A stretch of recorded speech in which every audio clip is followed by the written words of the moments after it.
MSNBC host Joy Reid couldn't help but notice that there is a strange obsession on the right with the children of Democrats. Even after Hunter Biden pleaded guilty, that doesn't satisfy Republicans. Maybe in part because they actually seem to enjoy attacking the family members of Democratic presidents. She went on to recall Rush Limbaugh's obsession with 12-year-old Chelsea Clinton. The younger Clinton went on to comment on just how creepy she felt about someone that old who couldn't stop talking about her.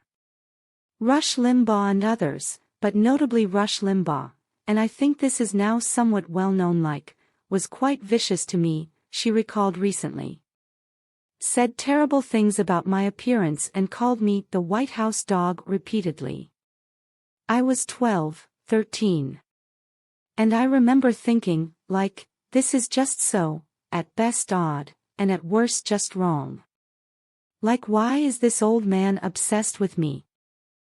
This is so weird and creepy and inappropriate. Sasha and Malia Obama were even younger, Reid noted. Still, Republicans attacked their facial expressions, their clothing, and more. Malia was 10 when she entered the White House. Sasha was 7.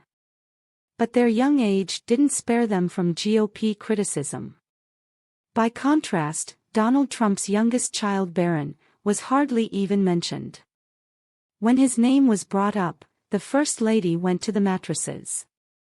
She attacked a Food Network host who joked that he hoped Trump's son could spend the day with whoever his father is. An impeachment witness was scolded for simply using Barron as an example of the powers of the presidency.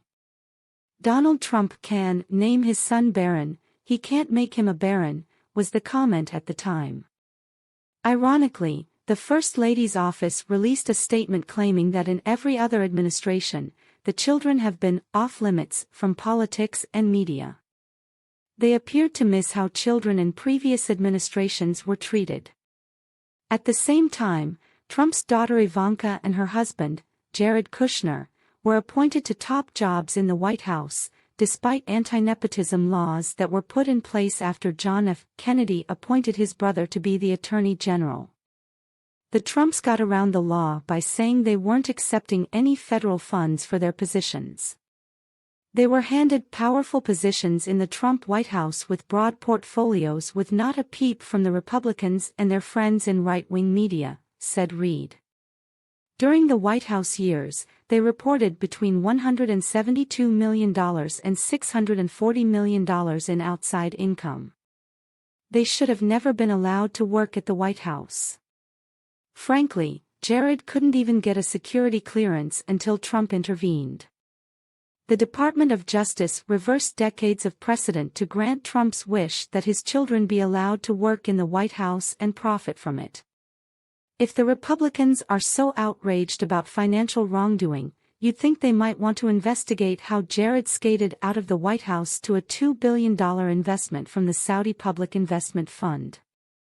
Meanwhile, she said, Hunter Biden is a private citizen and Republicans have done everything they can to investigate him.